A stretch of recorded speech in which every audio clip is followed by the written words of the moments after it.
Assalamualaikum warahmatullahi wabarakatuh. Halo teman-teman semuanya. Kami dari kelompok 6. Maaf sebelumnya mungkin itu yang bikin PPT typo. Kami akan menjelaskan tentang pasar persaingan monopolistik.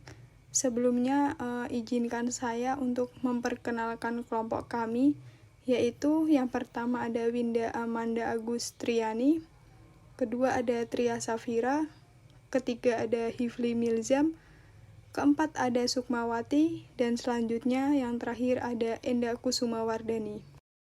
Yang pertama itu ada definisi dan karakteristik pasar persaingan monopolistik. Jadi pasar persaingan monopolistik ini dikembangkan karena adanya ketidakpuasan daya analisis pada model persaingan sempurna maupun monopoli. Dan pasar persaingan monopolistik ini tuh hampir sama dengan persaingan sempurna. Ada banyak perusahaan di bidang ini yang bebas masuk dan keluar pasar. Namun perbedaannya itu terletak pada produk yang diproduksi. Dan secara umum pasar persaingan monopolistik itu dapat didefinisikan sebagai pasar dengan banyak produsen atau penjual yang memproduksi dan menjual berbagai jenis produk yang berbeda coraknya, terus berbeda pada pengemasan, bentuk, kualitas, dan karakteristiknya. Dalam hal ini tuh perbedaan produk pada masing-masing produsen akan membuat produk tersebut mempunyai sifat pengganti yang dekat, tetapi bukan pengganti yang sempurna. Terus selanjutnya ada karakteristik pasar persaingan monopolistik, yang dimana karakteristik ini dibagi menjadi 5. Di antaranya ada terdapat banyak penjual, produknya tidak homogen, perusahaan mempunyai sedikit kekuatan, masuknya ke dalam industri, yang terakhir ada persaingan promosi penjualan yang sangat aktif. Karakteristik yang pertama ada terdapat banyak penjual, tapi tidak seperti di pasar persaingan sempurna, perusahaan dalam pasar persaingan monopolistik ini berukuran relatif sama. Selanjutnya yang kedua ada produknya tidak homogen atau berbeda corak. Produk perusahaan persaingan monopolistik yang berbeda dalam coraknya dan secara fisik ini tuh mudah untuk membedakan produk dalam suatu perusahaan dengan perusahaan lain. Dalam ciri yang kedua ini itu merupakan ciri yang penting karena untuk membedakan dengan sifat pada pasar persaingan sempurna. Perbedaan lainnya itu mungkin kayak pada kemasan, metode pembayaran untuk pembelian, layanan, penjualan, dan lain-lain. Yang ketiga ada perusahaan mempunyai sedikit kekuatan untuk mempengaruhi harga, di mana pada peluang untuk mempengaruhi harga itu tidak sebesar pada pasar monopoli dan oligopoli. Dan kekuatan untuk mempengaruhi harga itu berasal dari perbedaan pada corak produknya. Perbedaan ini membuat pembeli akan memilih. Pembeli dapat lebih menyukai produk dari suatu perusahaan daripada produk dari perusahaan lain. Jadi, jika suatu perusahaan itu menaikkan harganya, masih bisa menarik pembeli meski tidak sebanyak sebelum kenaikan harganya. Yang keempat ada masuk ke dalam industri atau pasar relatif mudah. Pada karakteristik ini tuh memasuki pasar persaingan monopolistik tidak sesulit memasuki pasar monopoli dan oligopoli, tetapi tidak juga mudah memasuki pasar persaingan sempurna karena ada 2 hal, yaitu yang pertama, modal yang dibutuhkan relatif besar dibandingkan dengan perusahaan pada pasar persaingan sempurna. Yang kedua, produk yang akan diproduksi harus berbeda dengan produk yang sudah ada di pasaran. Selanjutnya, yang kelima atau yang terakhir, ada persaingan promosi penjualan yang sangat aktif. Dalam persaingan monopolistik, harga bukanlah faktor untuk penentu ukuran pasar. Jadi ada sebuah perusahaan yang menjual produknya dengan harga mahal dan memiliki banyak pelanggan. Dan di sisi lain juga ada perusahaan yang memberikan harga yang murah, tetapi juga sepi pelanggan. Dalam hal ini, untuk menarik pelanggan itu perusahaan harus secara aktif melakukan promosi, meningkatkan layanan, pengembangan model produk, dan meningkatkan kualitas produknya. Yang kedua ada penilaian atas persaingan monopolistik. Analisis pada bagian ini hanya mencakup penilaian dampak pasar persaingan monopolistik terhadap pengguna sumber-sumber daya, mengembangkan teknologi dan melakukan inovasi serta distribusi pendapatannya. Dan salah satu kegiatan terpenting perusahaan monopolistik adalah melakukan promosi penjualan iklan. Dalam bagian penilaian atas persaingan monopolistik ini tuh dibagi menjadi 4 bagian. Yang pertama ada efisiensi dalam menggunakan sumber daya. Untuk menilai efisiensi sumber daya pasar pada persaingan monopolistik, efisiensi perusahaan dalam pasar sempurna akan dibuat suatu perbandingan. Perbandingan ini menunjukkan ekuilibrium perusahaan dalam pasar persaingan sempurna dan ekuilibrium perusahaan dalam pasar persaingan monopolistik. Dalam perbandingan keduanya antara perusahaan persaingan sempurna dan perusahaan monopolistik akan digabungkan. Jadi, ACS sama dengan ACM dan MCS sama dengan MCM. Bisa dilihat kurva di samping dan dapat disimpulkan dalam keadaan tersebut menunjukkan bahwa biaya produksi per unit berada pada tingkat minimum. Biaya per unit itu adalah PS, dan harga pasar yang berlaku adalah PS. Yang terakhir, jumlah barang yang diproduksi adalah QS. Dan pada kurva yang kedua, menunjukkan bahwa biaya produksi per unit perusahaan monopolistik itu lebih tinggi dari biaya produksi per unit minimum. Harga per unit minimumnya itu adalah PM. Dan harga pasar yang berlaku adalah PM. Yang terakhir, jumlah barang yang diproduksi adalah QM. Kesimpulan utamanya yang dapat diambil dari perbandingan tersebut ialah meskipun perusahaan persaingan sempurna dan monopolistik sama-sama menghasilkan laba normal, tetapi perusahaan monopolistik memiliki biaya unit produksi yang lebih tinggi, harga komoditas yang lebih tinggi, dan jumlah produksi yang lebih rendah, atau mengakibatkan kapasitas produksi jatuh di bawah tingkat optimal. Dan dari pernyataan di atas juga dapat disimpulkan bahwa perusahaan persaingan sempurna menggunakan sumber daya lebih efisien daripada perusahaan monopolistik, baik dari sudut pandang efisiensi produksi atau sebagaimana telah dijelaskan, hal ini dicapai ketika biaya produksi per unit minimal, maupun dari sudut pandang efisiensi alokatif atau dicapai ketika harga sama dengan biaya marginal. Perusahaan dalam persaingan sempurna lebih efisiensi daripada perusahaan dalam persaingan monopolistik. Bagian yang kedua ada efisiensi dan diferensiasi produksi. Dalam analisis sebelumnya telah dijelaskan bahwa barang yang diproduksi oleh perusahaan persaingan monopolistik memiliki corak yang berbeda, seperti pada barangnya, pengemasan, pelayanan, dan lain-lain. Pada perbedaan ini mengakibatkan konsumen memiliki pilihan yang lebih baik daripada di pasar persaingan sempurna. Selanjutnya, pada bagian ketiga ada perkembangan teknologi dan inovasi. Para ekonom berpendapat bahwa pasar persaingan monopolistik hanya menawarkan insentif yang sangat terbatas untuk mengimplementasikan pada kemajuan teknologi. Pada momentum ini sangat lemah karena perusahaan menyadari bahwa manfaat perkembangan teknologi dan inovasi tidak berkelanjutan dalam jangka panjang, mengakibatkan keuntungan melebihi normal yang dihasilkan dan mendorong perusahaan lain untuk masuk ke industri tersebut hingga tidak ada lagi excess profit. Dalam jangka panjang, manfaat dari perkembangan teknologi dan inovasi ini tidak lagi dapat dimanfaatkan. Bagian yang keempat atau yang terakhir ada distribusi pendapatan. Persaingan monopolistik mengarah pada pola distribusi pendapatan yang biasanya sesuai dengan persaingan sempurna, yaitu distribusi pendapatan adalah seimbang.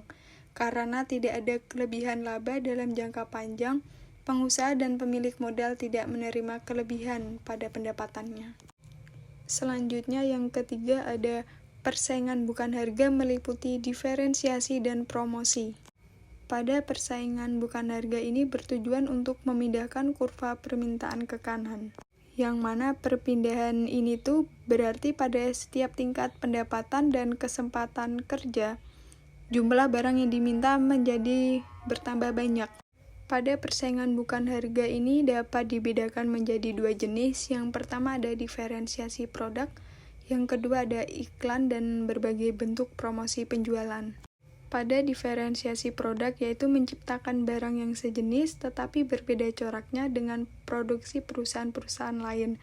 Terus yang kedua ada iklan dan berbagai bentuk promosi penjualan yang dibagi menjadi 3. Yang pertama ada untuk memberikan informasi mengenai produk, di mana iklan ini digunakan pada waktu perusahaan memperkenalkan hasil-hasil produksinya yang baru. Yang kedua ada untuk menekan kualitas suatu produk secara persuasif, di mana pada iklan ini bertujuan untuk terus-menerus mengingatkan para konsumen bahwa barang tersebut itu masih ada loh dalam pasar gitu. Selanjutnya yang terakhir ada untuk memelihara hubungan baik dengan para konsumen. Pada iklan ini berbentuk untuk memperkenalkan perusahaan dan kegiatan-kegiatan yang dilakukannya.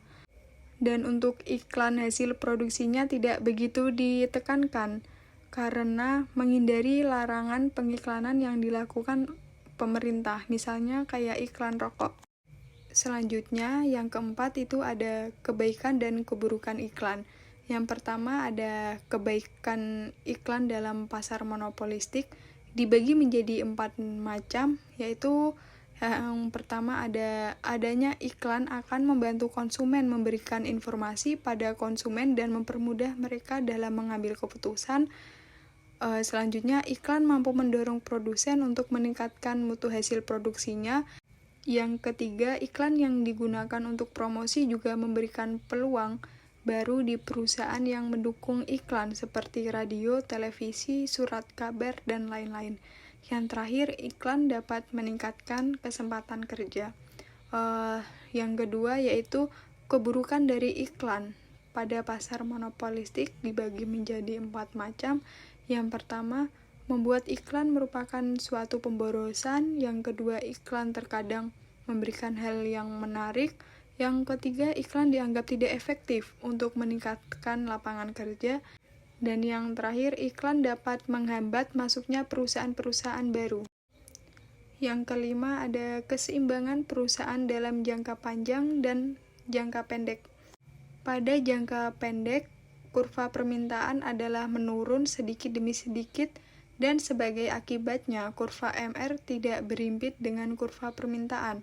Keseimbangan yang dicapai suatu perusahaan dalam pasar persaingan monopolistik adalah sama dengan di dalam pasar monopoli. Bisa teman-teman lihat pada kurva pertama menunjukkan keadaan di mana perusahaan memperoleh keuntungan. Keuntungan yang maksimum akan diperoleh apabila perusahaan memproduksi pada tingkat di mana keadaan MC dikurangi MR tercapai. Maka keuntungan maksimum tercapai apabila jumlah produksi adalah Q dan pada tingkat produksi ini tingkat harga adalah P. Terus pada kurva yang kedua menunjukkan adanya keadaan di mana perusahaan mengalami kerugian.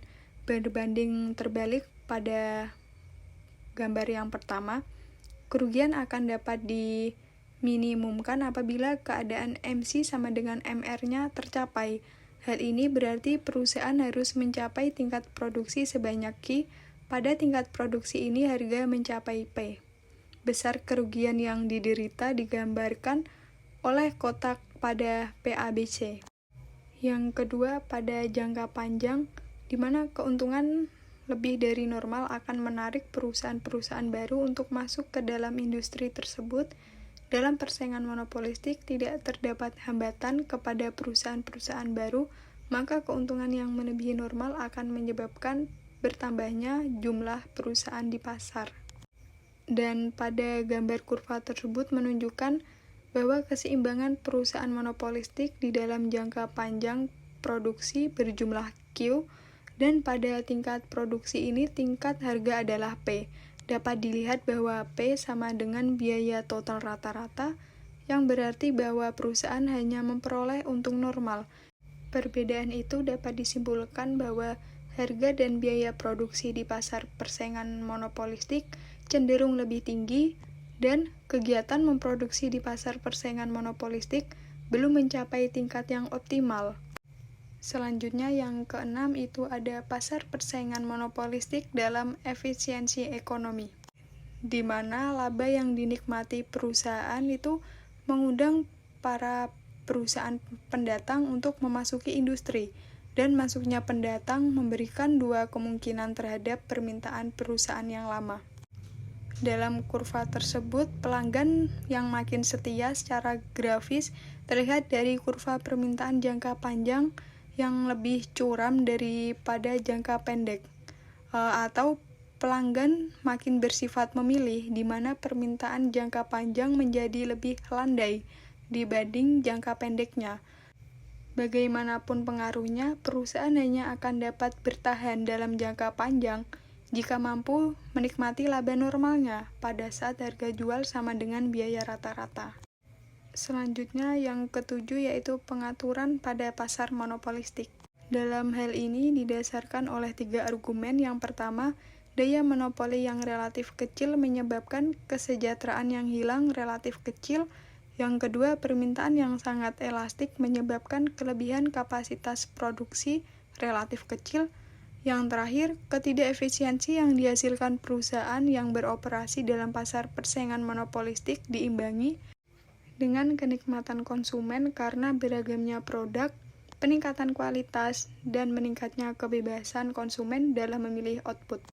Selanjutnya yang ke-8 atau yang terakhir, ada pasar persaingan monopolistik dan kesejahteraan masyarakat.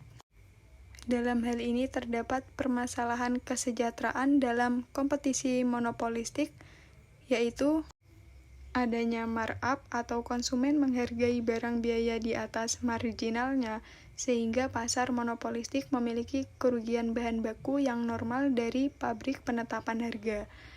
Yang kedua, jumlah perusahaan dalam pasar mungkin tidak ideal, artinya mungkin terlalu banyak atau sebaliknya. Di sini kami mengambil studi kasus pada air mineral dalam kemasan. Bisa dilihat pada gambar yang sudah ada di Indonesia sejak dulu ialah Aqua. Tetapi karena besarnya permintaan terhadap produk air mineral dalam kemasan ini, mendorong munculnya para pemain-pemain baru untuk memproduksi AMDK ini, tentunya dengan memiliki perbedaan pada pengemasan, bentuk, corak, dan kualitasnya. Namun, walau memiliki banyak pesaing, sosok pemain lama seperti Aqua lah yang tetap bertengger kuat di puncak dalam hal penguasaan dalam pasar. Yang terakhir yaitu kesimpulan, di mana dalam pasar persaingan monopolistik, harga bukanlah suatu faktor, suatu penentu yang dapat mendongkrak suatu penjualan, tetapi bagaimana kemampuan produsen, pemain, perusahaan untuk menciptakan citra yang baik di dalam benak konsumen atau masyarakat, sehingga membuat mereka ingin membeli produk tersebut meskipun dengan harga yang agak mahal. Oleh sebab itu, perusahaan yang berada dalam pasar monopolistik harus selalu aktif mempromosikan produknya dengan cara mengiklankan atau dengan cara yang lain, sekaligus menjaga citra baik perusahaannya. Itu tadi merupakan penjelasan dari pasar persaingan monopolistik. Sekian dari kami. Wabillahi taufik wal hidayah. Wassalamualaikum warahmatullahi wabarakatuh.